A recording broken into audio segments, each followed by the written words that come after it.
I untangle myself, trying not to wake Emmett. He sighs and draws his knees up to his chest, nestling into the blankets.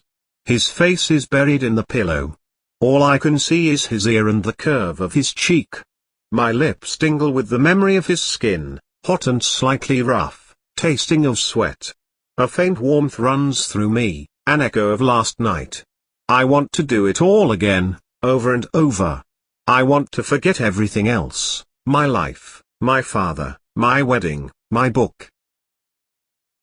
He sees me, smiles, and goes back to sleep. I almost kiss him. I shut my eyes. My heart is beating too fast. I've never known anything like this before. Last night it was exhilarating, the way desire swept me away. I wanted him so much I didn't know who I was. I didn't care anymore. I gave into it. And he went with me, like a dance, he let me, he made me. As if he knew me already, knew my body right down to my bones. I cried out at the end as if I was lost. But now, in this cold light, a spasm of shivers passes through me. He's a stranger. But what he showed me wasn't tenderness, it was experience. When he first kissed me I thought, in spite of everything, he was innocent. As if he'd never touched anyone else. But that's absurd. No one fucks like that unless they've done it a lot. Even if he hasn't asked me for money, yet. He's more like me than I thought. If I told him I wanted to stay here with him, he'd laugh in my face. And even if he didn't. There's de Havilland. Nell. My book. I don't deserve any better. None of this, nothing, no matter what happened last night, can change that. It lies where I dropped it before he led me upstairs. I pick it up, remembering the way he shivered when I unbuttoned it. I was shivering too, but not from cold. Now the linen is soft and chilly against my face. It smells of him, the cedar wood and pepper of his sweat. I want to put it on. All the way to the road I keep glancing over my shoulder. He'll wake up. He'll hear. He'll wonder where I've gone. But nothing moves. The house stares back at me with blank windows. It's a long ride back to Castleford. It's dark when I get home. There's light in all the windows. When Betty answers the door her hair is falling out of her cap and there are smears of pollen on her pinafore. I let Alcock adjust my waistcoat. He pins it without meeting my eyes. Every so often he suggests I raise and lower my arms, in a tactful undertone. My shirt is drenched in sweat. I stink of horses and wet wool. Lysette wrinkles her nose. But no one mentions it. And maybe I'm the only one who can smell, underneath that, the musky brackenish scent of Emmett Farmer's body. So many grooms would be anxious the day before their wedding. It's good that you haven't let it interfere with whatever you've been doing. I walk to the window and pull the curtain aside. I look past my reflection to the garden, luminous with snow.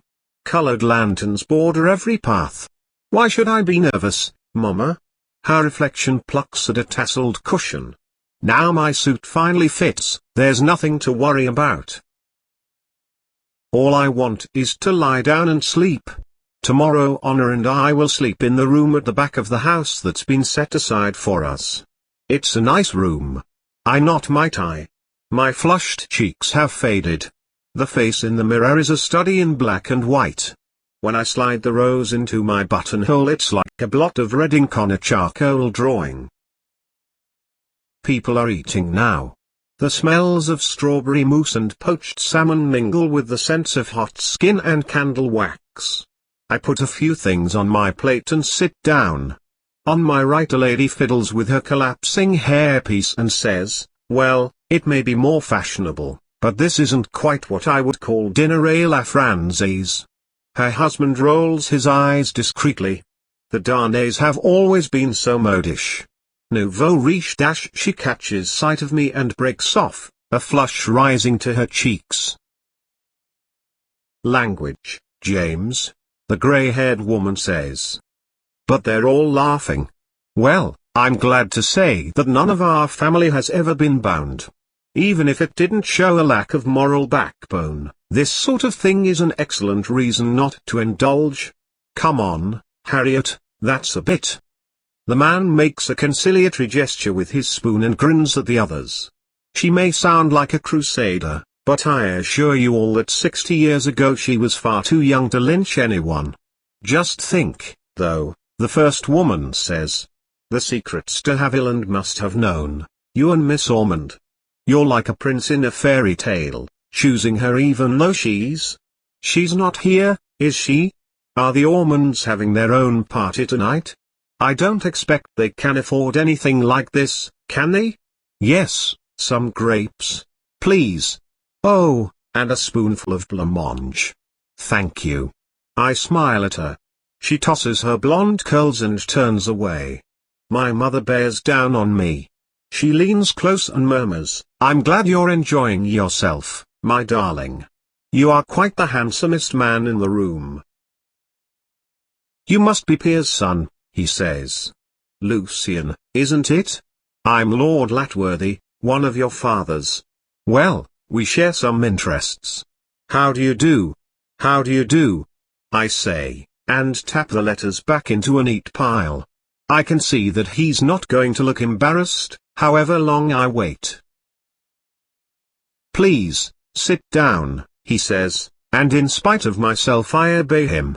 He sinks onto the chaiselong opposite me, tips his head back and heaves a sigh. It's rather a circus, isn't it? So difficult for a sensitive young man like yourself. What makes you think I'm sensitive? A young man who may not be entirely enamored of his bride-to-be. I have nothing but respect for Miss Ormond. He laughs under his breath. There's no need to pretend, Lucian. He leans forward, crossing his ankle on his knee. The expression in his eyes isn't exactly sympathy. Surely I'm not the only one to have noticed, tonight? You must feel very alone. I stare at him. A sudden ache throbs between my temples, quick and gone in a heartbeat. Excuse me, I say. I get to my feet, propping myself up on the arm of the settee. I must get back to my father's guests. As I try to move past, he stands up in one smooth movement. Before I can react, we're eye to eye. He's too close. Under the bitterness of tobacco there's the perfume of something sharp and resinous.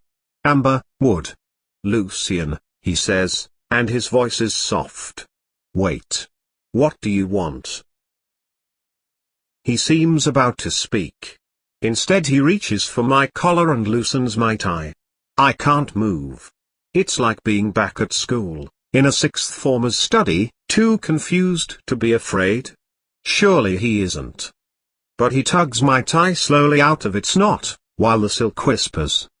His skin radiates heat through my waistcoat and shirt. I freeze. A wave of sick warmth goes through me. For a second, wavering in front of my eyes, his face is Emmett's, clear-eyed, intent, almost afraid. I have to go. I look into his eyes. They're brown. Emmett's are brown, too. I take a breath.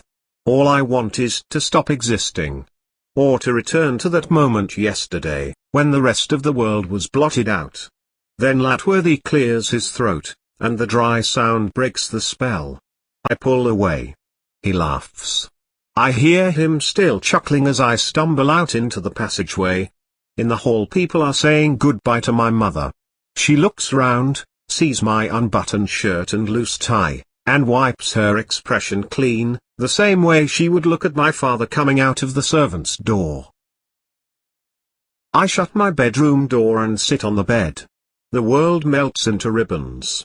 My head is spinning, not only from the drink.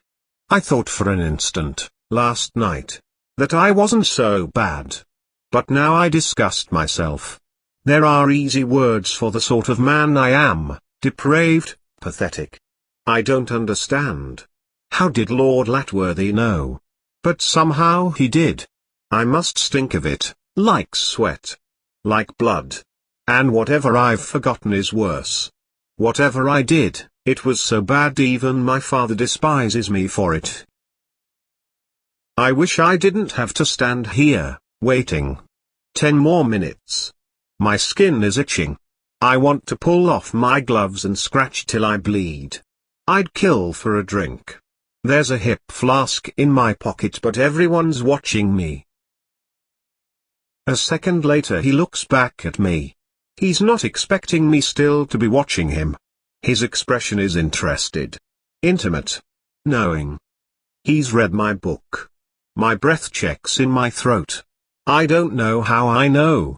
Suddenly my heart is sucking blood in the wrong direction, swollen, hammering. Heat and cold run over me in waves. Lucian? You all right? I turn aside. I must be imagining this. The stress of the occasion. The overscented air. The rows of eyes on me. The creep of the clock's ornate minute hand towards the hour. I try not to look at him again. But I do. Lucian? Lucian. Where are you going? You can't just. I knock Henry out of the way with my shoulder. There's a door at this end of the room, an antechamber. I don't care if I have to scramble out of the window. He bleats something. I don't look at him. I'll be back in a moment. But she'll be here in 2 minutes. I shut the door on him. I'm in a sunken alley at the side of the building. I walk blindly to the end of it. Suddenly I'm at the front, where a wide staircase leads down from the main entrance. A carriage is drawing up. A pale lacy figure clambers out onto the pavement and nearly trips. The wind whips her dress into a white flag. Mr. Ormond steadies her and leads her up the stairs. A gust lifts her veil. I catch sight of flushed cheeks. Bright eyes. A thin lace-mittened hand holding a bunch of roses. The flash of the diamond I gave her. At least here I'll be under a roof. I push past a man standing in a doorway. He reaches out and grabs my wrist. I try to shake him off. But his grip is stronger than I expected. I start to say, I haven't got any, playing truant. He says. 322 It's Emmett Farmer. I stare at him. Surely if I were hallucinating he'd look exactly the way he did the last time I saw him. Or at the very least, he'd be flushed and laughing, reeling with fatigue, with his shirt open at the neck. But now he's dressed differently, in rougher, warmer clothes.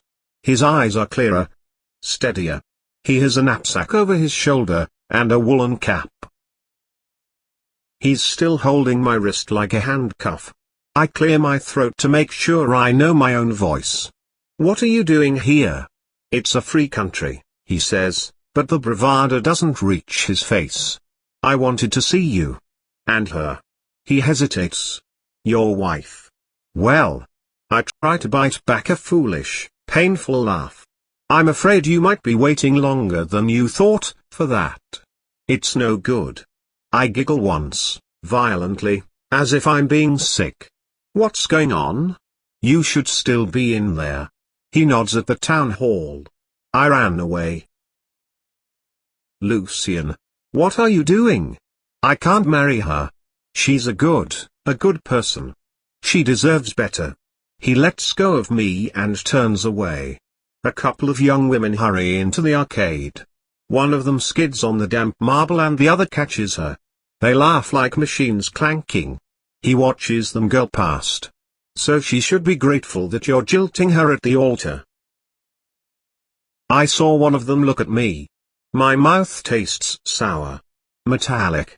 He'd read my book. I saw it in his face. He was watching me.